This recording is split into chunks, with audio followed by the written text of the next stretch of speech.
Not one person. I heard somebody say, well, he hasn't sued anybody. Who am I supposed to sue? Nobody said anything about it. It gets frustrating. That being said, there's nothing I can do about it. You know, it is what it is. You can think all you want. There is no proof, as you said. There's never going to be proof. Jeff Bagwell is remembered as one of the greatest first basemen in baseball history. His numbers put him among the elite: 449 home runs, 1,529 RBIs. Both are still Houston Astros records today. His career on-base percentage of .408 ranks 39th all-time. His slugging percentage of .540 sits at 32nd. With a career WAR of 79.6, he crushed the average Hall of Fame first baseman's WAR of 65.9. He was a master at combining power with discipline at the plate. But here's the thing. Despite all those incredible numbers, Bagwell's path to the Hall of Fame was anything but smooth. It took 7 long years of voting before he finally got in. 7 years of doubt, 7 years of questions, 7 years of controversy that kept one of baseball's best players waiting outside Cooperstown's gates. So what held him back? Why did voters hesitate when the stats screamed Hall of Fame? The answer isn't found in his batting average or his home run totals. Instead, Bagwell's legacy got tangled up in 3 massive controversies that had nothing to do with his actual performance on the field. First, there was the trade.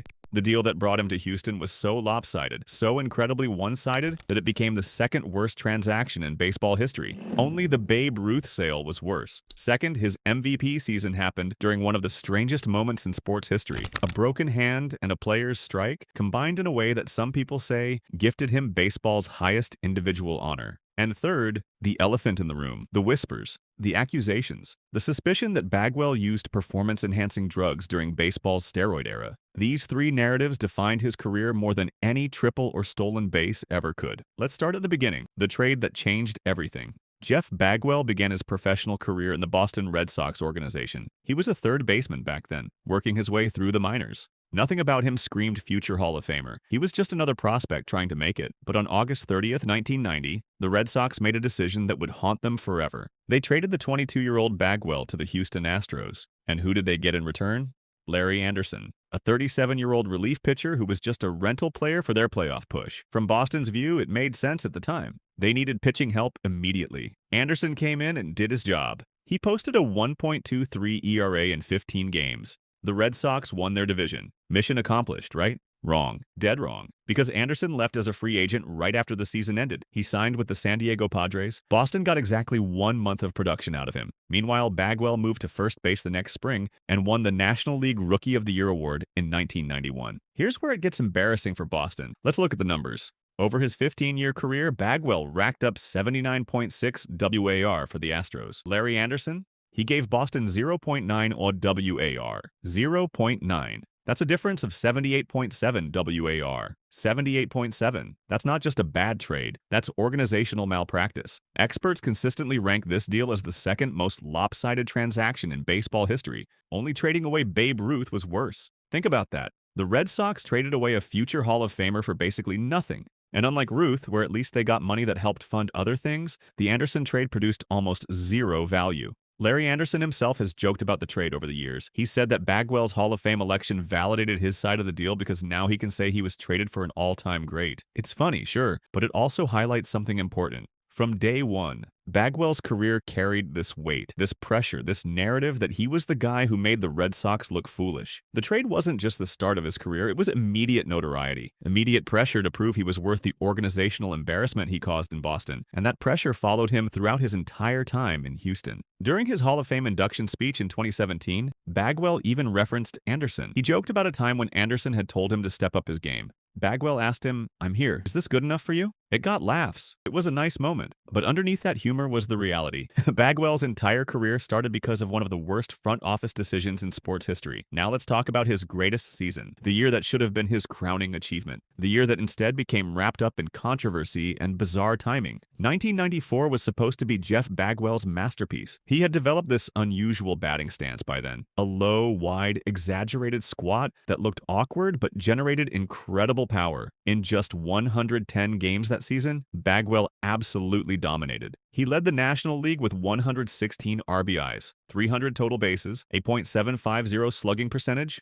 a 1.201 OPS. His .368 batting average was second only to Tony Gwynn's .394. His 39 home runs trailed only Matt Williams' 43. For this performance, Bagwell won the NL MVP award unanimously. He also took home his first Gold Glove and Silver Slugger awards, a clean sweep of the major hardware. But here's where things get suspicious. If the season had continued like normal, projections show Bagwell would have finished with about 57 home runs and 171 RBIs. That combined output has never been reached by any player in a single season in MLB history. Never. It would have been the greatest offensive season ever recorded, except the season didn't continue. On August 10th, 1994, just 2 days before everything changed, Bagwell got hit by a pitch from San Diego's Andy Beanies. The ball shattered a bone in his left hand. Bagwell had a habit of crowding the plate, which made him vulnerable to these kinds of injuries. This one was bad, really bad. Doctors said he'd be out 3 to 5 weeks. His teammate Craig Biggio was reportedly furious because the Astros were in a tight pennant race.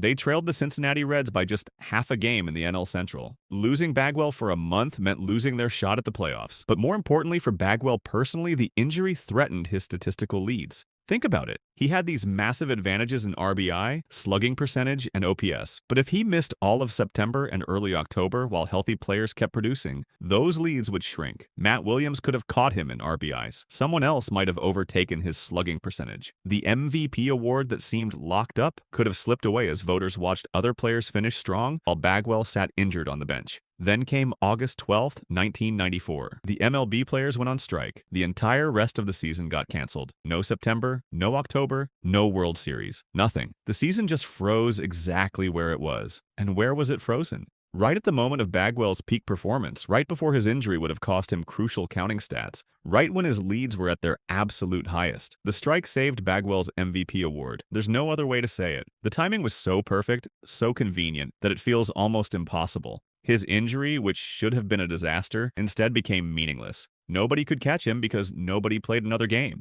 His statistical leads got preserved in amber. The expected decline never happened because the season never continued. What was shaping up to be a tragic end to a historic season instead became the exact moment everything stopped. The strike transformed what should have been a late season collapse into a frozen moment of peak achievement. And Bagwell walked away with a unanimous MVP award that might have been competitive if baseball had actually finished its season. Was it luck? Was it the universe working in his favor? Maybe. But the whole thing just feels off. A broken hand, a strike 2 days later, a preserved statistical peak, an MVP award saved by circumstances completely out of Bagwell's control. It's the kind of thing that makes you wonder what would have happened if the players had waited just one more month to strike. Would Bagwell still be a unanimous MVP? Or would we remember 1994 differently? If you're enjoying this deep dive into Jeff Bagwell's controversial career, make sure you're subscribed to the channel. We break down the untold stories behind baseball's biggest names. Hit that like button and drop a comment telling us what you think about these controversies. Did Bagwell deserve his MVP? Was the trade really that bad? Let us know. Now let's get into the biggest controversy of all. The steroids, the suspicion, the 7-year wait for Cooperstown. Bagwell became eligible for the Hall of Fame in 2011. Based on his stats alone, he should have been a first ballot lock, 79.6 WAR, the only first baseman ever in the 400 home run and 200 stolen base club. 6 straight seasons with at least 30 homers, 100 RBIs, 100 runs, and 100 walks. Numbers that scream Hall of Famer. But when the votes came in, Bagwell got just 41.7%. He needed 75%. He wasn't even close. Why? One word: steroids. Even though Bagwell was never suspended by MLB, even though he was never named in the Mitchell report, even though no concrete evidence ever surfaced linking him to performance-enhancing drugs, the suspicion stuck to him like tar. Why? Because of timing. His power surge happened right during baseball's steroid era, the late 90s, the early 2000s, when guys were hitting 70 home runs and transforming their bodies overnight.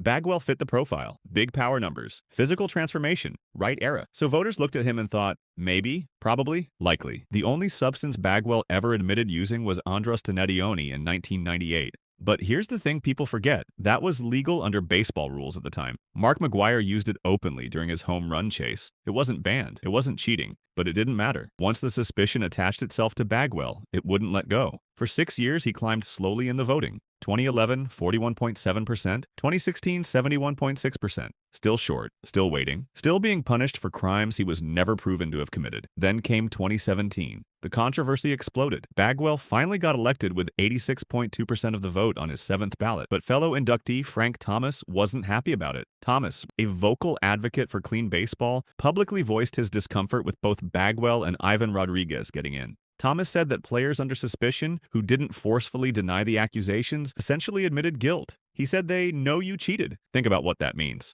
Thomas put the burden of proof on Bagwell, not on the accusers. Bagwell had to prove his innocence. He had to shout his denial loud enough to convince everyone. And because he didn't do that to Thomas's satisfaction, Thomas assumed he was guilty. That's backwards. That's not how justice works. You're supposed to be innocent until proven guilty, not suspicious until proven innocent. But that's exactly how Hall of Fame voting worked during the steroid era. Players like Barry Bonds and Roger Clemens, who had actual evidence against them, stayed out.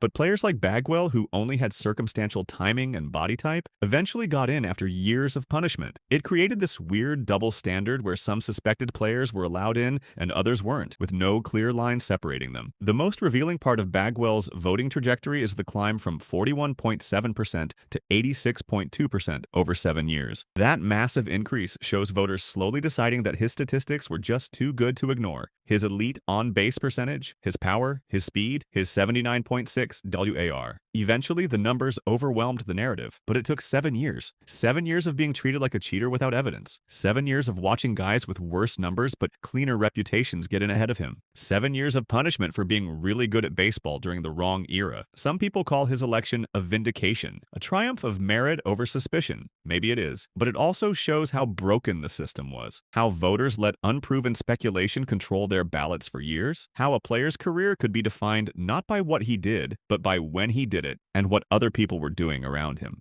Bagwell's Hall of Fame delay wasn't about justice or standards. It was about voters projecting their anger at the steroid era onto anyone who fit their mental image of a cheater, and Bagwell fit that image just enough to make him wait 7 long years. Before we wrap this up, let me tell you about one more thing. You want to stay updated on all the controversies and untold stories in baseball history? Make sure to follow us. We're bringing you content that goes beyond the surface level stats and digs into what really happened. Subscribe and turn on notifications so you never miss an upload. Now let's finish the story. After retiring in 2005 due to chronic shoulder problems, Bagwell didn't disappear. He stayed with the Astros organization. Today he serves as senior advisor, ownership, and baseball operations. That title sounds fancy, but it means something real. Bagwell isn't just a ceremonial figurehead who shows up for photo ops. He's an active member of the baseball operations department. He advises owner Jim Crane and general manager Dana Brown directly on player development, scouting, and talent acquisition.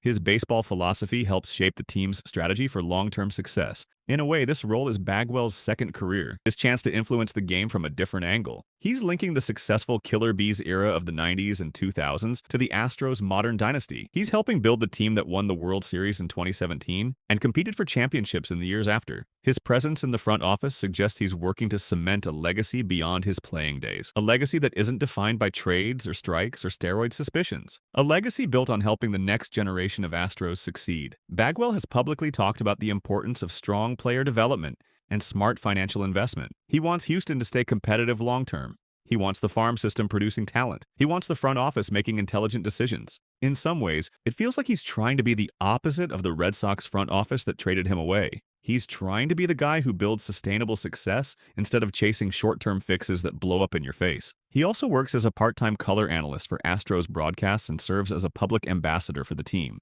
When you see Bagwell at the ballpark today, he's not bitter. He's not angry about the Hall of Fame wait or the suspicions or the controversies. He seems at peace with his place in baseball history. He's moved on to building something new. So what's the final word on Jeff Bagwell? His 15-year career with Houston produced statistics that place him among the greatest first basemen ever. 449 home runs, 1,529 RBIs, .408 on-base percentage, .540 slugging percentage, 79.6 WAE. Only first baseman ever with 400 homers and 200 steals. 6 consecutive seasons of 30, 30, 100, and 100. A Gold Glove, multiple Silver Sluggers, an MVP award. The numbers don't lie about his talent, but his legacy will always be tied to 3 controversies. The trade that launched his career was quantified by a 78.7 WAR differential. It remains the textbook example of organizational failure. the kind of deal that gets brought up whenever teams make short-sighted moves. Bagwell's entire career started as a monument to the Red Sox's incompetence. The 1994 MVP season got saved by the strangest possible timing. A broken hand followed immediately by a strike that froze his stats at their peak. The injury that should have cost him the award instead became irrelevant. That chronological accident secured his unanimous MVP in a way that still feels suspicious decades later. And the PED scrutiny defined his Hall of Fame candidacy. 7 years of voting. 7 years of suspicion based on nothing but timing and appearance. 7 years of punishment without evidence. His eventual election in 2017, with 86.2%, showed that his statistical case eventually won out. But the delay proved how much the steroid era poisoned the voting process. It showed that being great during the wrong time period was enough to make voters doubt everything you accomplished. Was Bagwell a victim of circumstance? Was he guilty of more than we know? Did he benefit from impossible luck? We may never know the complete truth. But we know this: his numbers are Hall of Fame worthy, his career is legendary, and his path to Cooperstown was anything but straightforward. Jeff Bagwell's legacy is that of an all-time great who had to fight through narratives and controversies that had nothing to do with his ability to hit a baseball. In the end, his merit won, but it took 7 years, 3 major controversies, and a statistical case too strong to deny.